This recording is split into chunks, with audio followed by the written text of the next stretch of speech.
Baik Bapak Ibu, kita mulai ya, sudah jam 2. Assalamualaikum warahmatullahi wabarakatuh.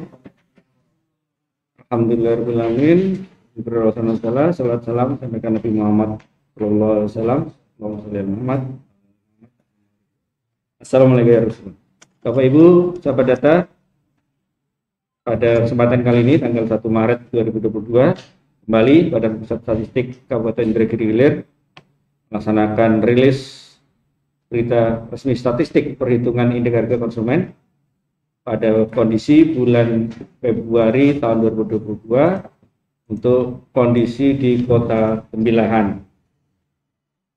Dan ini pertemuannya terbatas karena masih dalam masa pandemi, jadi undangan terbatas dan Bapak Ibu bisa mengikuti secara online di live streaming YouTube BPS Kabupaten Indragiri Hilir. Pada bulan Maret ini, Kota Tembilahan mengalami deflasi setelah di bulan sebelumnya mengalami inflasi yang cukup tinggi. Jadi di bulan Februari tahun 2022 ini, Kota Tembilahan mengalami deflasi 0,78% dengan IHK 8,04. Sementara itu secara nasional di seluruh Indonesia mengalami inflasi. Deflasi 0,02 ya, mengalami penurunan dengan IHK 108,24.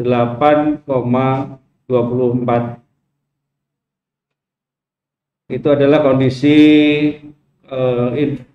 perkembangan harga di bulan Februari tahun 2022 untuk Kota Tembilahan dibandingkan dengan kondisi nasional. Selanjutnya, dari 90 kota yang menghitung inflasi, menghitung indeks harga konsumen, 53 kota mengalami kenaikan harga atau inflasi, sementara hanya 33 kota mengalami deflasi. Jadi mayoritas mengalami kenaikan harga.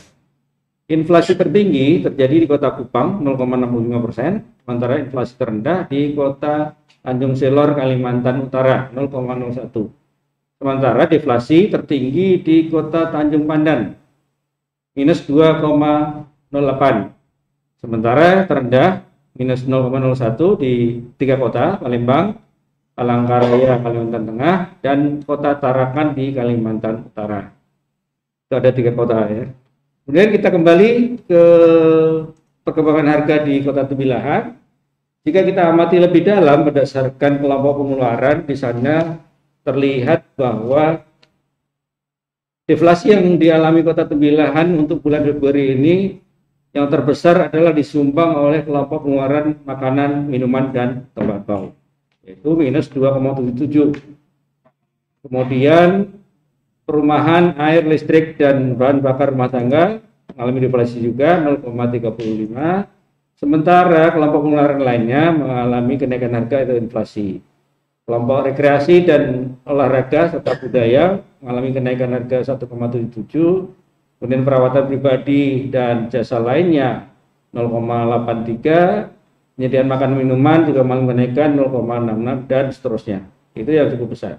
Sementara itu kita lihat untuk inflasi tahun kalender, jadi dari Januari 2022 sampai Februari 2022 kita lihat justru mengalami inflasi. Hanya beberapa yang mengalami penurunan harga.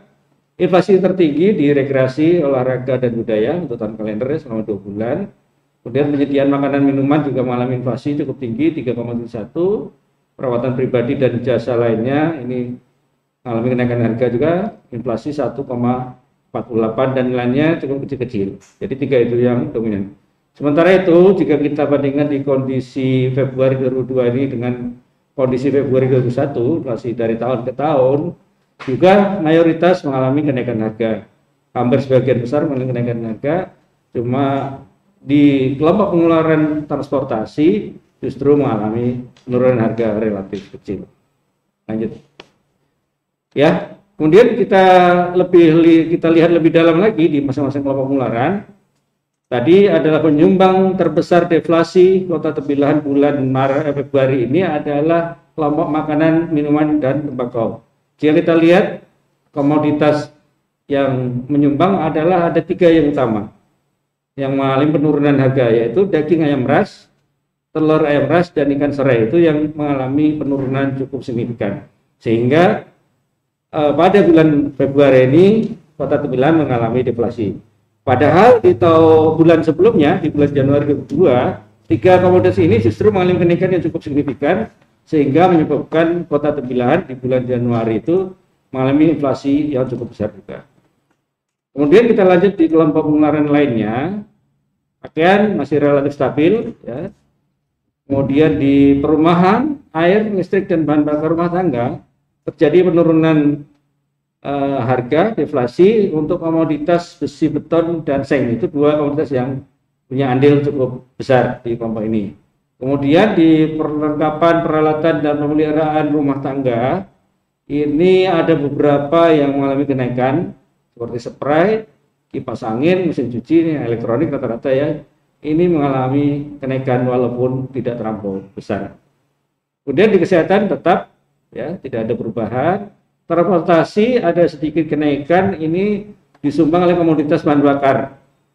Kita tahu ada kebijakan dari pemerintah untuk menaikkan bahan bakar non subsidi, ya, Pertalite, Pertamax Plus, Dexlite, Dex, dan seterusnya, Pertamax Turbo mengalami kenaikan yang cukup signifikan, sehingga ini memicu inflasi di kelompok pengeluaran transportasi. Kemudian di kelompok pengeluaran berikutnya, informasi, komunikasi, dan jasa keuangan, ada sedikit kenaikan harga di komoditas telepon seluler. Kemudian di rekreasi, olahraga, dan budaya, ada kenaikan yang dipicu oleh naiknya harga buku tulis bergaris. Pendidikan relatif tetap karena ini bukan masa pendaftaran sekolah. Kemudian di penyedia makanan minuman, ini ada kenaikan pada komoditas martabak. Bisa jadi ini akibat kenaikan harga telur mungkin ya di bulan sebelumnya, sehingga pedagang baru mengkompensasi menaikkan harganya di bulan ini. Kemudian di perawatan pribadi dan jasa lainnya, seperti biasa, sabun mandi, sabun wajah, sampo, ini mengalami kenaikan. Demikian juga dengan emas perhiasan yang akhir-akhir ini sangat fluktuatif terkait dengan perkembangan politik di Eropa. Karena kita tahu bahwa emas ini adalah komoditas atau aset yang menjadi penyimpan, penyelamat nilai kekayaan bagi masyarakat ketika ada ketidakstabilan ekonomi. Ya, itu untuk per kelompok pengeluaran. Jika kita bandingkan tahun ini dengan tahun sebelumnya, kita lihat di sana bahwa inflasi perkembangan harga di bulan Februari 2022 ini cukup lumayan tinggi deflasinya dibandingkan dengan Februari tahun kemarin. Hanya 0,1 tahun kemarin, sementara tahun ini 0,78 deflasi. Sementara itu juga kita lihat dari tahun kalender juga inflasi cukup tinggi, namun dari tahun ke tahun relatif lebih baik. Ini perlu kita cermati lebih jauh karena ini masih di awal tahun. Lanjut ya, ini kalau kita lihat deret bulanannya untuk 3 tahun terakhir 2020, 2021 maupun 2022. Terlihat untuk tahun ini cukup curam ya. Tahun kemarin relatif landai, baik itu inflasi bulanan maupun inflasi dari tahun ke tahun.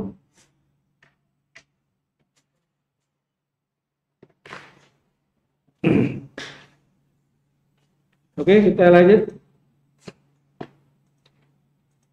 ya. Kalau kita bandingkan 3 kota yang menghitung indeks harga konsumen di Provinsi Riau pada bulan Februari tahun 2022 ini, yaitu Pekanbaru, Dumai, dan Tembilahan, terlihat bahwa Pekanbaru mengalami inflasi pada bulan ini, sementara Dumai dan Tembilahan justru mengalami deflasi. Dan jika kita cermati untuk inflasi tahun kalender, juga Pekanbaru cukup tinggi. Untuk inflasi dari tahun ke tahun, Pekanbaru relatif cukup tinggi. Itu yang bisa kita lihat, dan moga-moga tembilahan tidak terlalu fluktuatif ya harganya, sehingga lebih nyaman bagi pelaku ekonomi. Oke, lanjut. Ya, ini adalah rilis data lainnya. Kebetulan dalam rangka untuk memenuhi kebutuhan pemerintah daerah dalam menyusun perencanaan bangunan, jadi kami sudah melakukan penghitungan penduduk per kecamatan untuk kondisi tahun 2021. Ini adalah berdasarkan hasil dari sensus penduduk tahun 2020. Jadi kita lihat sana ada pertumbuhan dari sebesar 0,36%, sedikit, dan jika kita lihat per kecamatan itu sebarannya, kecamatan yang paling padat penduduknya adalah di tentu saja Tembilahan 463 per kilometer persegi, disusul Tembilahan Hulu, kemudian Keritang 69 per meter persegi, kemudian disusul oleh Reteh ya. Kateman ya 74 ya. Enok mana? Enok.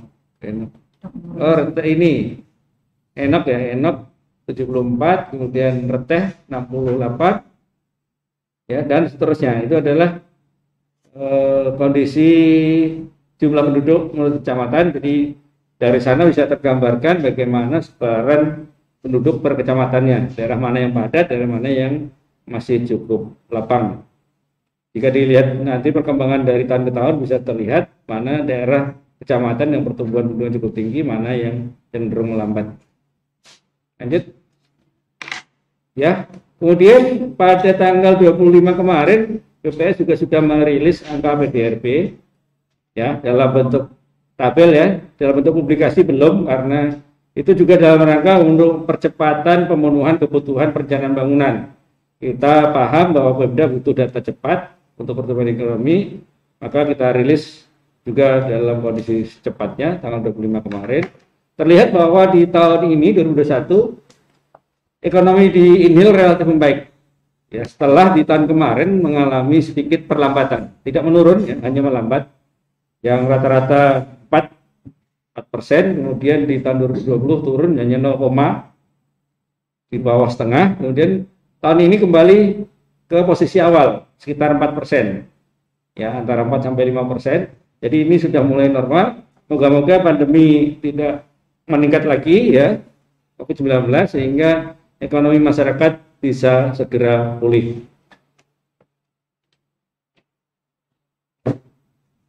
Kemudian juga sudah dirilis angka Gini rasio, ini menggambarkan mengenai tingkat ketimpangan pengeluaran antar kelompok masyarakat. Kita lihat di sana bahwa nilai Gini rasio mengecil, ya. Artinya justru kalau mengecil itu relatif baik, ketimpangannya makin kecil. Ketika mendekati 1, itu ketimpangannya semakin besar.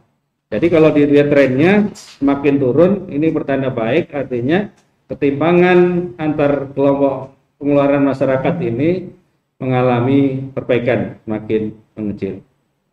Makin mendekati 0, makin baik. Tapi kalau mendekati 1 justru itu harus menjadi perhatian kita semua, berarti ada sesuatu yang harus diamati dan didalami lebih jauh lagi. Saya rasa itu ya yang bisa sampaikan mengenai indikator dan info untuk Bapak Ibu. Nah, bahwa di tahun ini BPS kembali yang ke kanan dulu yang warna biru melanjutkan sensus penduduk. Rencananya kemarin di tahun 2021 BPS akan melaksanakan sensus penduduk lanjutan long form. Cuma karena terjadi peningkatan kasus COVID yang cukup tinggi tahun kemarin, akhirnya dibatalkan oleh pimpinan. Dan alhamdulillah rencananya tahun ini akan dilaksanakan insya Allah di tanggal 15 Mei sampai 30 Juni. Moga-moga tidak ada penundaan lagi ya. Karena ini sangat penting untuk mendapatkan indikator-indikator kependudukan ya, baik itu migrasi, fertilitas dan seterusnya ya. Indikator kependudukan yang cukup banyak yang itu hanya bisa diperoleh dari long form sensus penduduk tahun 2020.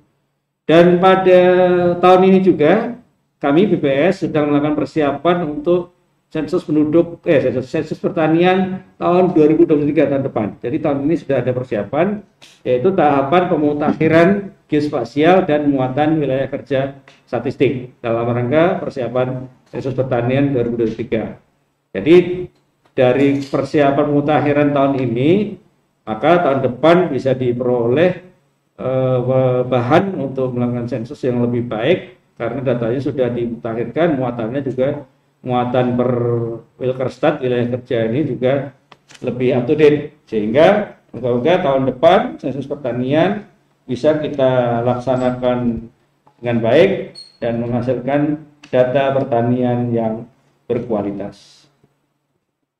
Saya rasa itu ya info yang bisa kami sampaikan untuk di bulan Februari. Memang cukup banyak bulan ini info yang bisa kami sampaikan karena memang bulan Februari ini adalah bulan rilis banyak data yang memang ditunggu-tunggu oleh para pemangku kepentingan, khususnya Pemda dalam menyusun perencanaan pembangunan di tahun-tahun berikutnya. Ya, dan tentu saja yang kita tunggu bersama bahwa BPS juga sudah merilis inhil dalam angka tahun 2022. Ya, itu bisa diakses di website kami di inhilkap.bps.id. Untuk level Rio juga sudah terbit, Rio dalam angka bisa di download, diakses juga, dan di level nasional juga nanti ada Indonesia dalam angka, statistik Indonesia, statistik Indonesia namanya. Ya. Dan tentu saja kami juga menyediakan aplikasi mobile untuk memudahkan Bapak Ibu dalam mengakses data-data kami, baik itu berbasis Android di Google Play Store, di basis iPhone, ya, Apple di App Store, yaitu Polsat BPS. Ini memudahkan kita dalam mengakses data-data yang dirilis oleh BPS, baik yang terbaru maupun yang sudah lama. Dan bisa Bapak Ibu ikuti juga sosial media kami, baik itu di Facebook, Instagram maupun di YouTube kami. Biasanya juga ada beberapa info-info ringkas yang kami sampaikan di sana. Baik, terima kasih Bapak Ibu semua. Demikian yang bisa saya sampaikan untuk kesempatan pada kali ini. Saya ucapkan terima kasih atas kehadiran Bapak Ibu semua, dan terima kasih atas perhatian Bapak Ibu yang mengikuti rilis ini secara streaming. Saya akhiri, assalamualaikum warahmatullahi wabarakatuh.